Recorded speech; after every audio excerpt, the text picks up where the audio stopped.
आपको रूबरू करा रहे हैं, जिससे आपको जानकारी होना जरूरी है, जिससे आप हरियाणा की पल पल की अपडेट ले सकें और अपने विवेक से हरियाणा के भविष्य की कमान सौंपने का फैसला ले सकें। जी हाँ, आज मैं लेके आया हूं आपके सामने एक बड़ी ही सनसनीखेज खबर है, बड़ी ब्रेकिंग न्यूज है कि हरियाणा के अंदर हरियाणा बीजेपी में पहली लिस्ट जारी हो चुकी है।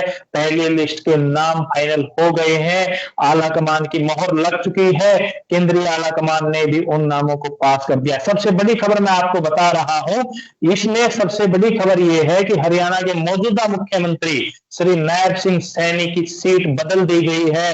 उन्होंने अपनी मौजूदा सीट करनाल विधानसभा सीट को छोड़ करके लाडवा की विधानसभा सीट को अपने लिए चुना है, क्योंकि उनको भी कहीं ना कहीं आने वाले खतरे का अंदाजा है, और वो खतरा किस कदर होगा वो देखने वाली बात नायब सिंह सैनी के लिए है, क्योंकि 4 अक्टूबर को जब विधानसभा के वोटों की गिनती आएगी तो पता चल जाएगा कि वो खतरा सच में कितने गहरा था, कितनी स्पीड से था, जो नायब सिंह सैनी को आभास हो रहा है। वो नायब सिंह सैनी की सबसे बड़ी सीट जो लाडवा की है, वो अब लाडवा से मैदान में उतर रहे हैं। उनके मुकाबले में जो मौजूदा विधायक है कांग्रेस के मेवा सिंह जी, वो उनसे मुकाबला देखने वाला होगा। मुकाबला रोचक होने जा रहा है। ये सबसे बड़ी बात हम बता रहे हैं आपको कि हरियाणा के मुख्यमंत्री ने डर के मारे जनता की लोकप्रियता की कमी को देखते हुए उन्होंने अपनी विधानसभा सीट करनाल को बदल दिया है लाडवा विधानसभा सीट से। अब हम बात करते हैं आपको हर उस सीट की जिसपे बीजेपी के कैंडिडेटों के नाम फाइनल हो गए हैं। पहली लिस्ट में किस किस के नाम है वो मैं आपको बता दूं। बीजेपी की सबसे पहले जो लिस्ट आ रही है उसमें भवानी खेड़ा से विधायक जो है दिसंबर वाल्मीकि जी को भी टिकट दिया जा रहा है। महेंद्रगढ़ से रामविलास शर्मा जी को दिया जा रहा है। लोहारू से जेपी दलाल को दिया जा रहा है। फरीदाबाद से विपुल गोयल को दिया जा रहा है। हिसार से सावित्री जिंदल को दिया जा रहा है। ये भी अपने आप में एक बड़ी खबर है, क्योंकि मौजूदा मंत्री जो है स्वास्थ्य मंत्री कमल गुप्ता जी, उनकी टिकट काट दी गई है, और वहां से हरियाणा की बिजनेस वुमेन, सबसे अमीर महिला, देश की सबसे अमीर महिला सावित्री जिंदल को टिकट दी गई है, क्योंकि सावित्री जिंदल ने अब की बार विधानसभा चुनाव में अपनी रुचि दिखाई है, इस नाते उनको प्राथमिकता दी गई है। अंबाला कैंट से अनिल विज का नाम फाइनल हो गया है, तो शाम से श्रुति चौधरी का हो गया है। बल्लभगढ़ से मूलचंद शर्मा जो मौजूदा कैबिनेट मंत्री हैं, जी हाँ, मौजूदा कैबिनेट मंत्री की टिकट फाइनल हो गई है। मूलचंद शर्मा जी की टिकट जो है फाइनल हो गई है। फरीदाबाद सीट से बात करें तो सीमा त्रिखा की टिकट काट दी गई है। 2 कैबिनेट मंत्रियों की जो राज्य मंत्री का दर्जा लिए थे असीम गोयल जी, उनकी भी टिकट पर खतरा मंडरा गया है और उनकी टिकट भी काट दी गई है।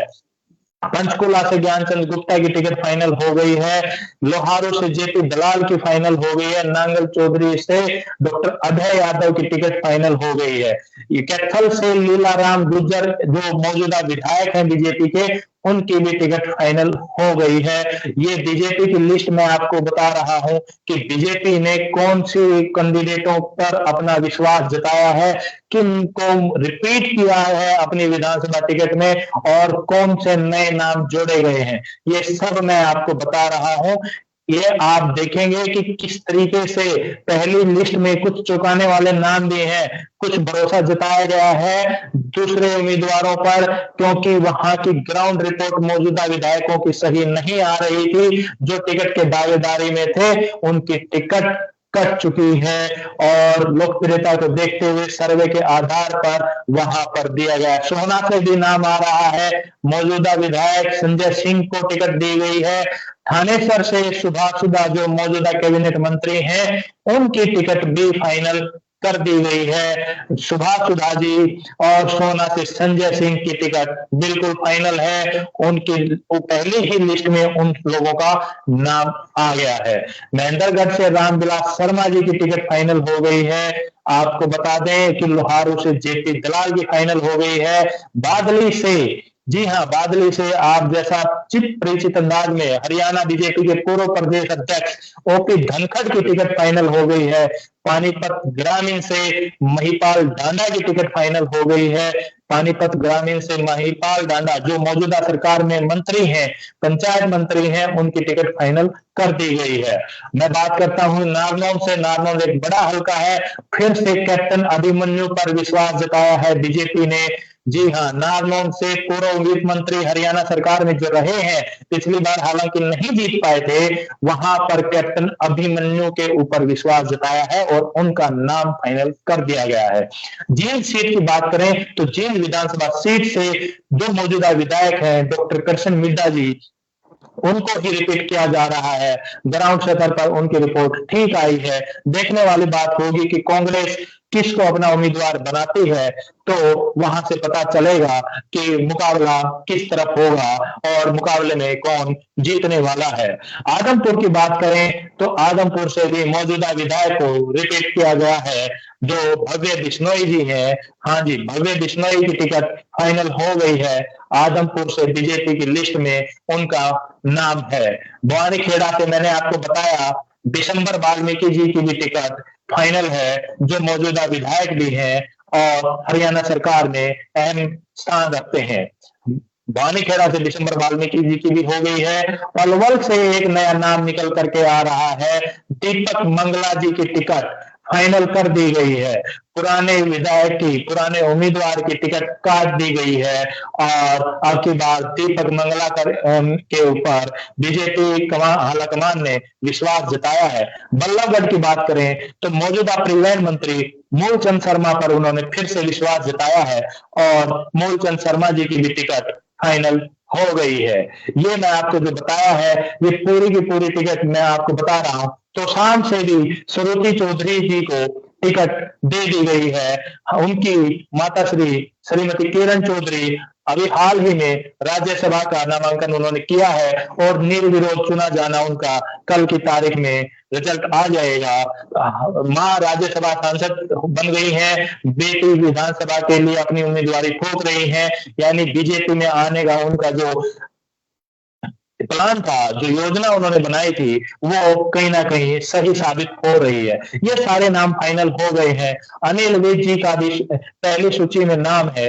ये सब मैंने आपको बीजेपी के पहली लिस्टों के नाम बताए हैं कि पहली लिस्ट में किन किन उम्मीदवारों का यहाँ पर नाम फाइनल हो गया है। जैसे ही दूसरी सूची उनकी आएगी, हम दूसरी सूची से भी आपको रूबरू कराएंगे और साथ में ये भी बताएंगे कि बीजेपी का मुकाबला दूसरी विपक्षी पार्टियों में किन किन उम्मीदवारों के साथ होने जा रहा है। आप हमारे साथ जुड़े रहिए। आज की मैं और एक दूसरी खबर आपको बता रहा हूं कि जेजेपी जो आजकल बिल्कुल हाशिए पर चल रही है, वो जेजेपी पार्टी भी अपना कोई ना कोई वैचारिक विकल्प देख रही है।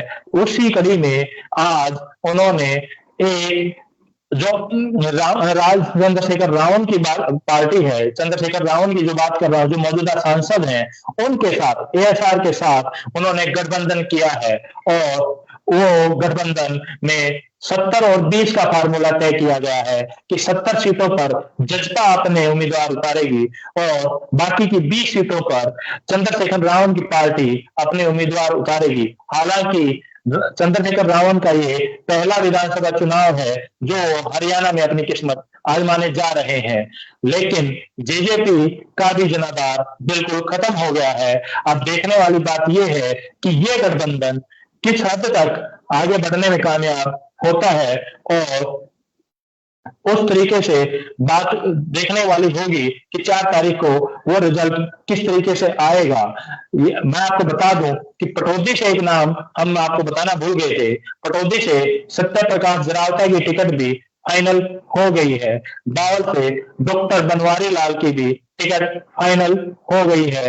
ये सब बीजेपी की बातें हैं। मैं अभी आपको जेजेपी का आज का गठबंधन की जो मुख्य खबरें हैं वो दिखाऊंगा और साथ में ये बताऊंगा भी कि चुनाव आयोग ने क्या संज्ञान लिया है। चुनाव आयोग की मीटिंग खत्म हो गई है, जिसमें उन्होंने फैसला लेना था कि वो चुनाव 6 दिन पहले कराएंगे या 6 दिन बाद कराएंगे, क्योंकि 2 से 3 पार्टियों ने चुनाव की तारीख आगे बढ़ाने की मांग की थी कि वहां पर लंबा वीकेंड हो रहा है, जिसकी वजह से उनके अधिकांश वोटर छुट्टियों पर चले जाएंगे और छुट्टियों पर जाने के बाद उनको नुकसान होने का, वोट प्रतिशत गिरने का खतरा बना रहा है। तो ये अभी कुछ ही देर में फैसला आ जाएगा। इसी मीटिंग के चलते कांग्रेस ने भी अपनी स्क्रीनिंग कमेटी की जो बैठक आज से शुरू होने वाली थी, उसको भी टाल दिया है। गुरुग्राम से बीजेपी के राव नरबीर सिंह का भी नाम अपने लिस्ट में आने की संभावना है। ये नाम दूसरी लिस्ट में आएगा कि गुरुग्राम से राव नरबीर सिंह होंगे या उनकी जगह पर मुकेश शर्मा या जवाहर यादव को टिकट मिलेगी। ये बादशाहपुर सीट की मैं आपको बात बता रहा हूं कि हरियाणा की बादशाहपुर सीट से राव नरबीर का टिकट होगा या जवाहर यादव का होगा या मुकेश शर्मा का होगा। हालांकि जो उम्मीद लगाई जा रही है, राव नरबीर सिंह कामयाब हो जाएंगे अपनी टिकट लेने में। लाडवा से नायब सिंह सैनी होंगे, तोशाम से श्रुति चौधरी होगी और ये सब अपने अपने किस्मत को आजमाने के लिए चुनावी मैदान में उतर चुके हैं। सीटों के लिए ये जो दावेदारी थी, उन लोगों ने अपनी एक पड़ाव पार कर लिया है। अब उनका मुकाबला दूसरी पार्टियों से ही है, क्योंकि पहले जो अंदरूनी मुकाबला था वो तो सब वो पार कर चुके हैं, पहला पायदान चढ़ चुके हैं, दूसरे पायदान पर आ गए हैं। ये सब मैंने आपको बताया, ये सब टिकटों का खेल था। अब कल हम आपको ये सारी चीजें विस्तार से बताएंगे कि किस उम्मीदवार के साथ, किस पार्टी के किस उम्मीदवार के साथ उनका मुख्य मुकाबला होने जा रहा है। ये सब मैं आपको कल से विस्तार में बताऊंगा, क्योंकि आने वाले सप्ताह में कांग्रेस भी अपनी लिस्ट जारी कर सकती है। ये सब आज की जो चुनाव आयोग की मीटिंग हुई है, उस मीटिंग के ऊपर था कि किस पार्टी को कितनी तेजी से अब काम करना है, कितनी तेजी से वो लिस्ट जारी करेंगी। बीजेपी एक कदम आगे पहुंच चुकी है, दूसरा कदम कौन बढ़ाएगा, कब बढ़ाएगा, ये सब हम आपको विस्तार से पूरे अपडेट के साथ एक एक चीज आपके सामने लेकर के आएंगे। आप अपना प्यार यूं ही बनाए रहिए, हमारे साथ ऐसे ही जुड़े रहिए, हमारे चैनल को लाइक कीजिए, सब्सक्राइब कीजिए और आपका सहयोग हमें ऐसे ही मिलता रहे, इसके लिए आपके हम आभारी हैं। कल के खबरों के लिए हम आपके साथ जुड़ेंगे और विस्तार से बताएंगे। तब तक के लिए जय हिंद, जय हरियाणा, जय भारत।